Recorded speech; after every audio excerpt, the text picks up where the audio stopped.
히브리서 4장 1절로 11절 말씀, 저와 여러분이 한 절씩 교독을 하기를 원합니다. 그러므로 우리는 두려워할지니 그의 안식에 들어갈 약속이 남아 있을지라도 너희 중에는 혹 이루지 못할 자가 있을까 함이라.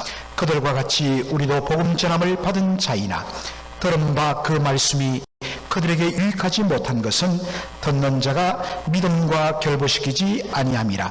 이미 믿는 우리들은 저 안식에 들어가는도다. 그가 말씀하신 바와 같으니 내가 노하여 맹세한 바와 같이 그들이 내 안식에 들어오지 못하리라 하셨다 하였으나 세상을 창조할 때부터 그 일이 이루어졌느니라. 제7일에 관하여는 어딘가에 이렇게 일러서되 하나님은 제7일에 그의 모든 일을 쉬셨다 하였으며 또 다시 거기에 그들이 내 안식에 들어오지 못하리라 하였으니 그러면 거기에 들어갈 자들이 남아 있거니와 복음 전함을 먼저 받은 자들은 순종하지 아니함으로 말미암아 들어가지 못하였으므로 오랜 후에 다윗의 글에 다시 어느 날을 정하여 오늘이라고 미리 이같이 일러서되 오늘 너희가 그의 음성을 듣거든 너희 마음을 완고하게 하지 말라 하였나니 만일 여호수아가 그들에게 안식을 주었더라면 그 후에 다른 날을 말씀하지 아니하셨으리라. 그런즉 안식할 때가 하나님의 백성에게 남아있도다. 이미 그의 안식에 들어간 자는 하나님이 자기의 일을 쉬심과 같이 그도 자기의 일을 쉬느니라 다같이요. 그러므로 우리가 저 안식에 들어가기를 힘쓸지니 이런 누구든지 저 순종하지 아니하는 본에 빠지지 않게 하려 함이라. 아멘. 오늘 저는 안식에 들어가기를 힘쓸지니 라는 제목으로 말씀을 전하고자 합니다. 사실 이 오늘 본문의 말씀을 묵상하는데 끊임없이 제 마음 속에서 그리고 그 다음에는 제 입술을 통하여 흥얼흥얼 곡조가 나왔습니다. 바로 본향을 향하네 라는 그러한 찬송입니다.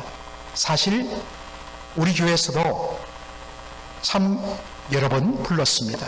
그리고 여러분들이 어릴 때부터 신앙생활 하신 분들이라면 각 교회 성가대가 규모가 크든지 적든지 이 찬양을 참 많이 부르지요. 저는 우리 김두환 선생님, 김두환 장로님의, 여러분 김두환 하니까 또 히라소니의 대적자 김두환을 떠올리는데 그는 장군의 아들이고 이분은 목사의 아들입니다. 1926년에 평안남도에서 목사님의 아들로 태어났어요. 그러니까 아버지는 아들이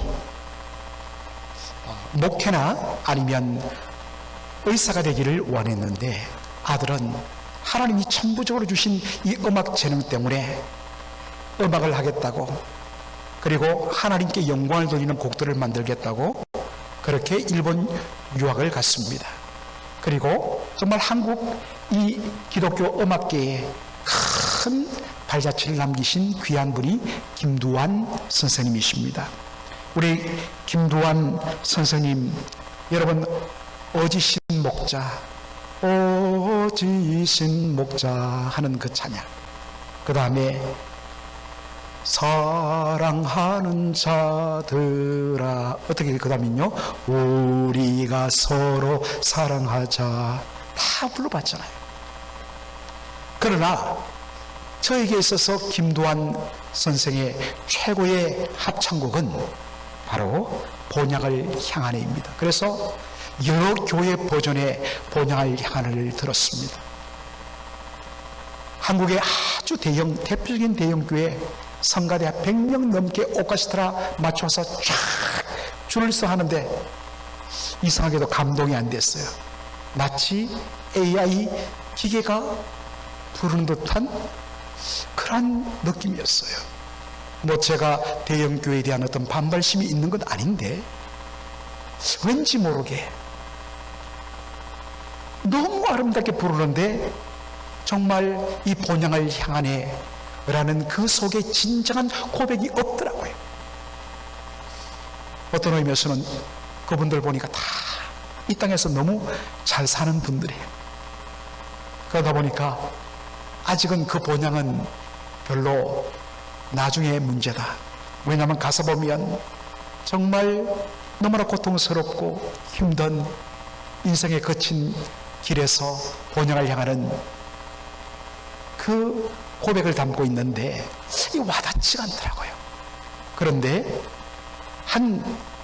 이 지방에 있는 아주 중소도시 한 3, 40명의 이 성가대가 부르는데 눈물이 확 쏟아지더라고요. 땀은 조금 털리는데, 그런데 그 한 분 한 분이 정말 본향을 향하여 걸어가는 순례자의 심정을 가지고 살고 그것을 온전히 입술로 표현하는데, 와, 이게 바로 찬양이다.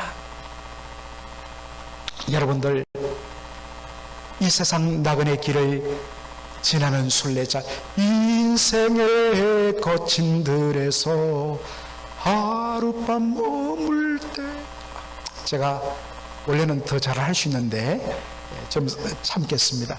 인생의 거친 들에서 하룻밤 머물 때 환란의 구전 비바람, 환란의 구전 비바람, 환란의 구전 비바람 모질게 불어도 천국의 순례자 본향을 향하여, 천국의 순례자 본향을 향하네. 그 다음에 갑자기 빠른 템포로 이 세상 사는 동안에, 정말 여러분들 오늘 집에 가셔서 꼭 한번 유튜브로 본향을 향하네 이 찬양을 한번 들어보시기를 바랍니다. 구원받은 성도의 정체성은 뭐냐? 여러 가지로 설명할 수 있지만 그 중에 하나가 뭐냐? 바로 순례자란 것입니다. 필그림, 순례자, 우리의 영원한 본향인 천국을 향하여 이 땅을 나그네와 행인으로 걸어가는, 그래서 이 땅이 내가 머무를 곳 아니요 이 땅은 내가 거쳐가야 할 것이기 때문에, 이 땅의 좋은 것 때문에 내 인생이 행복해질 것이라고도 생각하지 아니하고, 이 땅의 어려움 때문에 내 인생이 끝난 것도 아니고, 어차피 나의 영원한 본향은 천국에 있음을 알고 순례자의 심령으로 이 땅을 걸어가는 것이 바로 성도의 정체성이라는 것입니다. 여러분, 자신의 고향을 떠나서 타지를 떠도는 이 나그네와 행인들, 그들의 가장 절실한 것은 무엇입니까? 그 본향이 주는, 자신의 고향집이 주는 그 안식과 평안일 것입니다. 우리가 예수를 제대로 믿고 믿음으로 살아가는 이 세상 속에서 어떤 의미에서는 불편함이 있고 괴로움이 있고 답답함이 있는 것이 정상적인 이유는 바로 우리가 순례자이기 때문인 것입니다. 이스라엘 백성들이 애굽 땅에서 바로 노예 생활을 했습니다. 그런데 하나님께서 그들을 모세를 통하여서 바로 구원해 주시고 그들을 출애굽시켜 주셨습니다. 그런데 하나님의 목적은 단순히 그들을 노예 생활에서 바로 자유와 해방을 맛보는데 하나님께서 목적을 두지 않았습니다.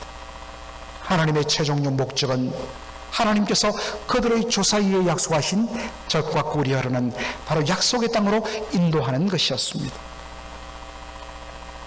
바로 그 약속의 땅이 이스라엘 백성들에게는 진정한 안식처였습니다. 물론 최종적인 안식은 그저 약속의 땅, 젖과 꿀이 흐르는 땅에 들어가서 잘 먹고 잘 살고 편안히 집들고 잘 사는 것이 있는 것이 아니라 바로 그 땅에서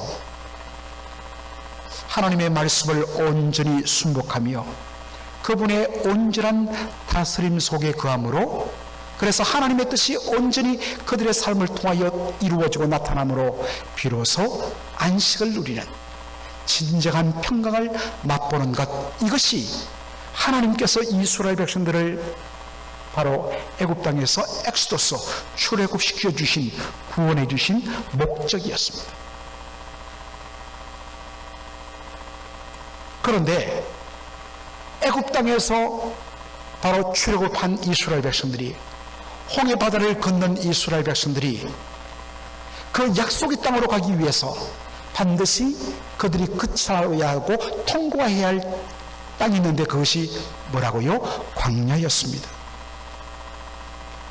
광야는 마실 물과 먹을 음식이 전무한 곳입니다. 광야는 낮에는 뜨거운 햇빛과 밤에는 정말 살을 에이는 추위가 몰아치는 그러한 모래 사막 한가운데 있었습니다. 엄밀한 의미에서 자신의 힘과 자신의 능력으로는 그 광야길을 통과할 수 없었습니다. 그러므로 광야를 통과하는 약속의 땅을 향하여, 안식의 땅을 향하여서 나가는 이스라엘 백성들에게 반드시 필요한 것이 뭐냐?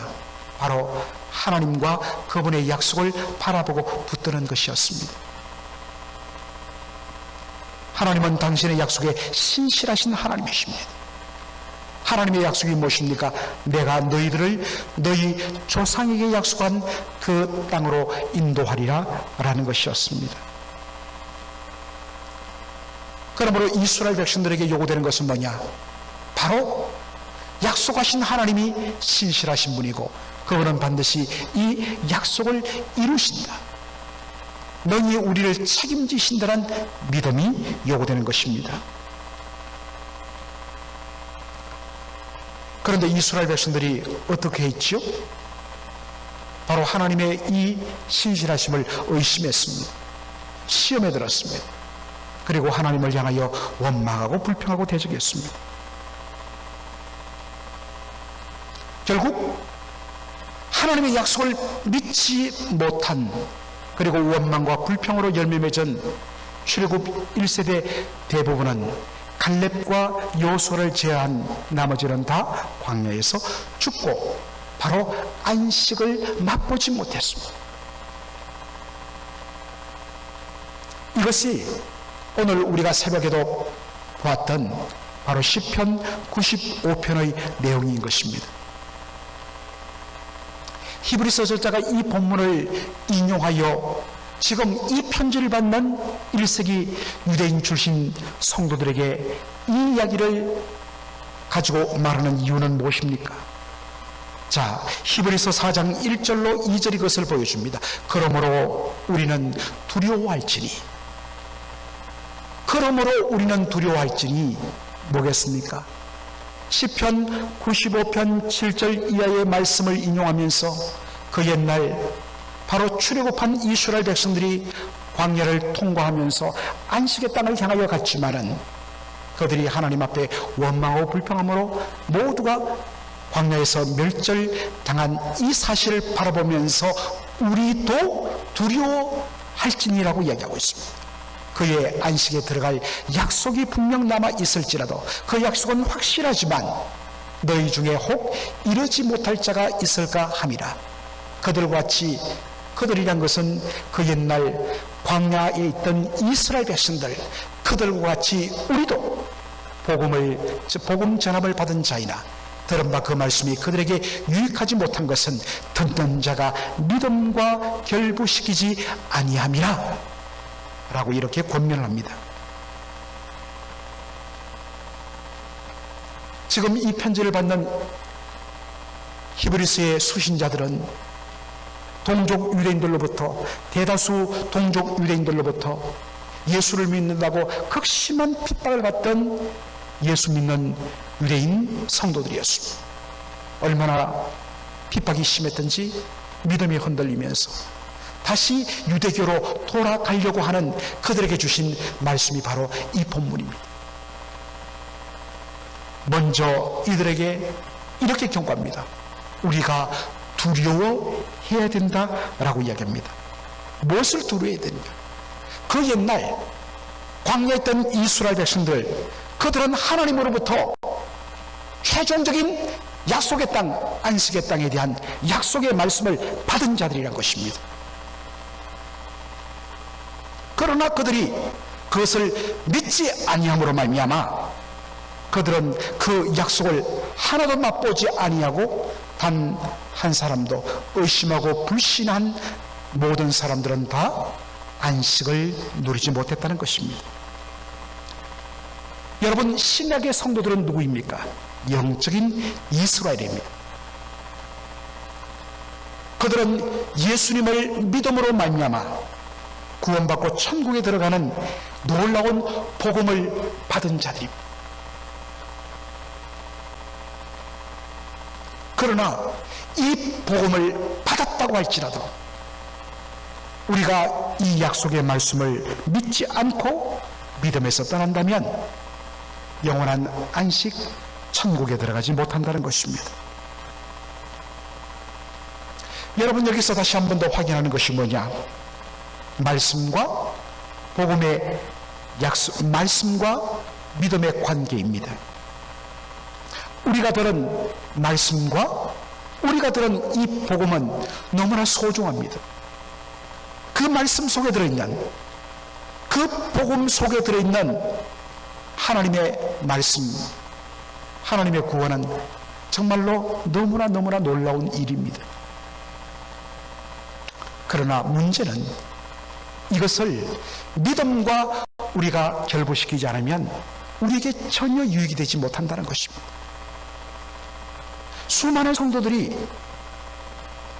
평생을 교회 다니고 나중에도 우리가 히브리서 5장을 보겠지만 이미 믿은 지 오래되어서 다른 사람들을 가르칠 선생의 자리에 서야 되는데 아직도 딱딱한 음식은 먹지 못하고 정말 이유식 같은 부드러운 음식밖에는 소화할 수 없는 아주 믿음의 유치한 단계에 있는 그런 성도들이 얼마나 많은지.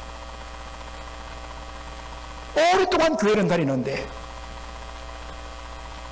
조금만 문제가 있으면 금방 출렁이면서 하나님의 신실하신 약속을 붙들지 못하고 원망과 불신앙으로 거듭거듭 평생을 그렇게 살아가는 성도들을 참 많이 봅니다.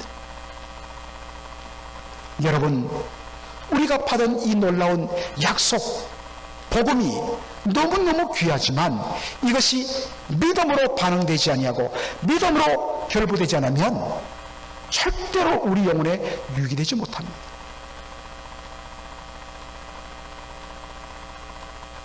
그 결과 경고합니다. 출애굽 1세대가 약속의 땅에 들어가지 못했듯이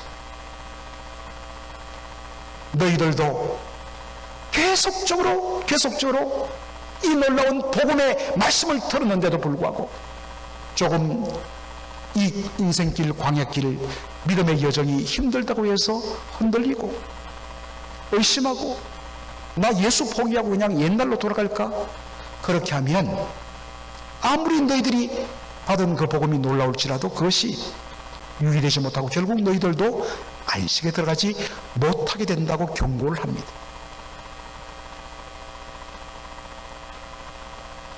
그런데 오늘 이 본문을 읽다 보면 쭉 잘 가다가 중간중간에 우리를 혼동케 하는 말씀이 특별히 중반부 이하로 나오는 것을 보게 됩니다. 히브리서 4장 3절에 보니까 이미 믿는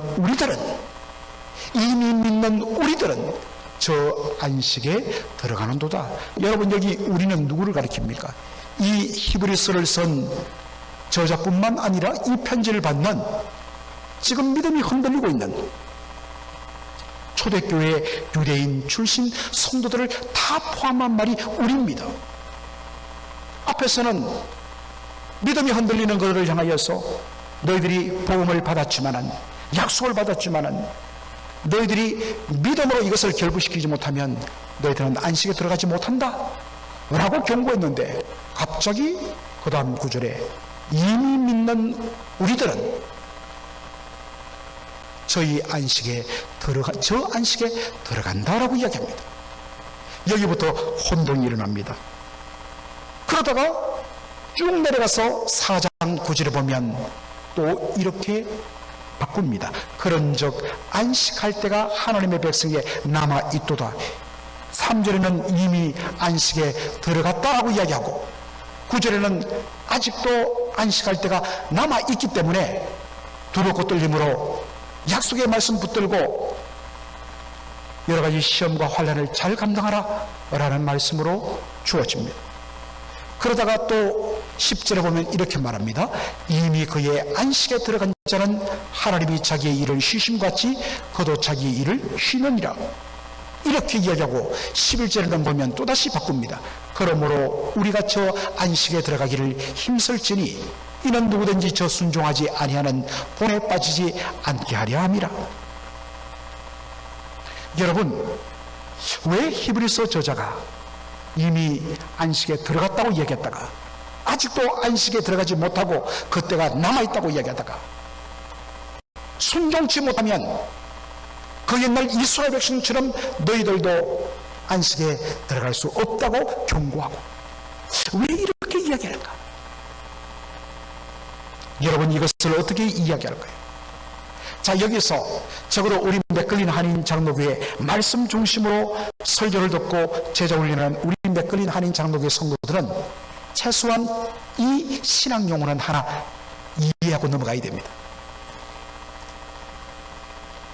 이미와 아직, 영어로 하는 게 훨씬 더 다가옵니다. already, 이미 왔다는 것입니다. 그런데 but not yet, 아직 완전히 이루어지지는 않았다. already but not yet. 여러분, 이것이 굉장히 중요한 말씀을 보는 관점입니다. 여러분, 하나님의 나라는 미래에 예수님 재림할 때에 이 땅에 임하는 나라, 아니 예수님 재림할 때에 구원받은 우리가 하늘 저편에 있는 천국으로 올라가는 그 나라만이 있는 것이 아닙니다. 이미 하나님의 나라는 2000년 전 예수님께서 왕이신 그분이 이 땅에 임하심으로 말미암아 하나님 나라가 임했습니다. 그리고 구체적으로 예수님의 십자가와 부활을 통하여 죽음의 권세를 가진 마귀 세력이 깨트려지면서 죽음에 억눌렸던 우리들이 성령의 은혜로 예수님을 영접하고 거듭남으로 말미암아 정말 흑암의 권세에서 하나님의 아들의 사랑의 나라로 우리가 옮겨지게 되었습니다. 그러므로 이미 천국은 예수님을 통하여서, 그리고 예수님의 십자가 부활을 통하여 이 땅에 임했습니다. 그러나 예수님께서 이 땅에 세컨드 커밍, 재림할 때까지 하나님의 나라는 완성되지 않았습니다. 그러다 보니까 이미 하나님의 나라는 임했지만 아직 완성되지 못한 그 사이에 바로 성도들이 살아가다 보니까 마귀의 공격을 당하고 이 땅의 불의한 세력에 의해서 어려움을 겪게 됩니다. 우리는 하나님의 백성으로, 하나님의 나라라는 것은 결국 바로 왕이신 그분의 통치와 다스림 속에 들어가는 것입니다. 우리는 그분을 순종하며 그분의 말씀을 따라 살려고 하지만 이 땅의 불의한 세력들은 하나님 나라의 바로 통치를 거부하면서 그렇게 의롭게 살아가는 성도를 핍박합니다. 그래서 바로 이미 예수님의 초림으로 하나님의 나라가 임했지만은 완성되는 예수님 재림까지는 그 사이에 살아가는 성도와 교회는 바로 환난과 핍박을 당하게 되는 것입니다. 이것이 요한계시록을 보는 관점이에요.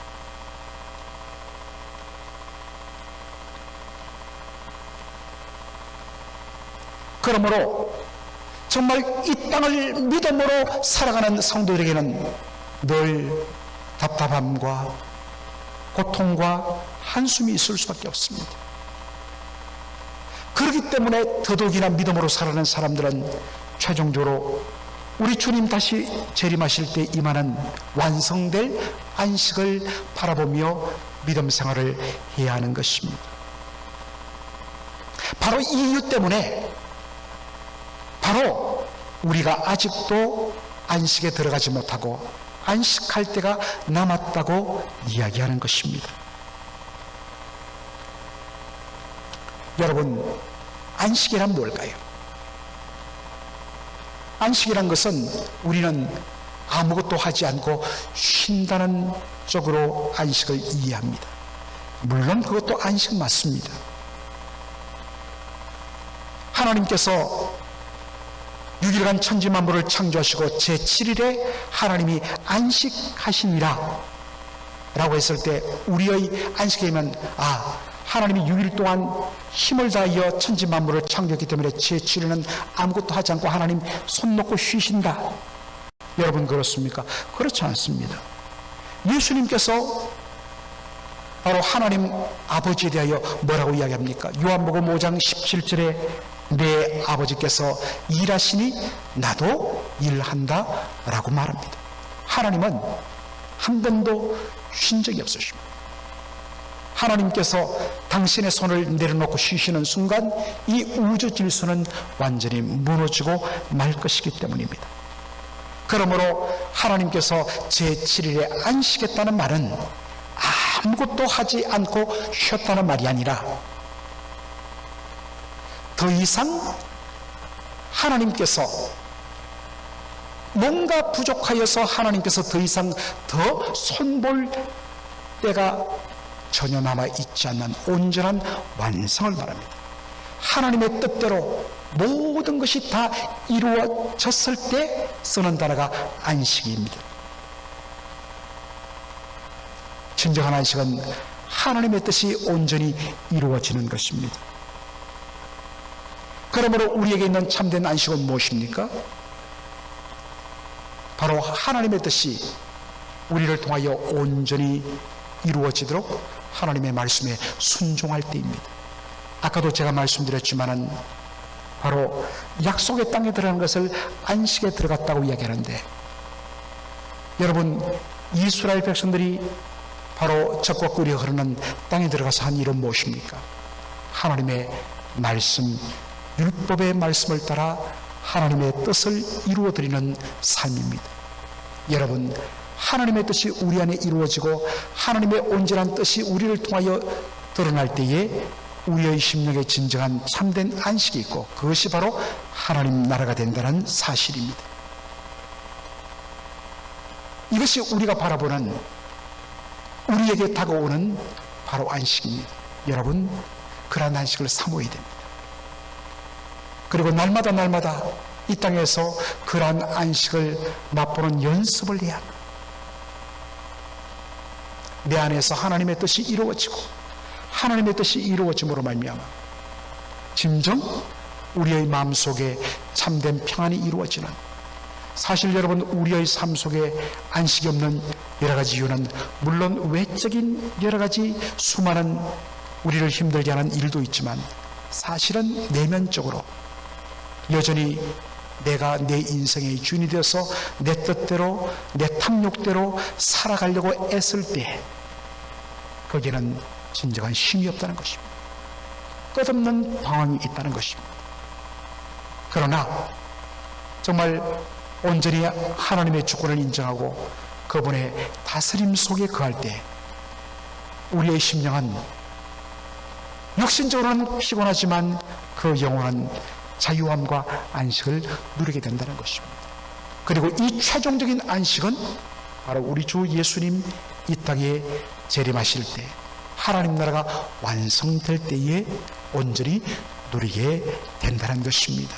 그것을 사모하면서 날마다 저 약속의 안식을 바라보며 믿음으로 소망하며 정말 이 땅에서 하나님의 약속을 의지하고서 믿음과 결부시켜 살아가는 저와 여러분 되기를 주의 이름으로 축원합니다. 아멘.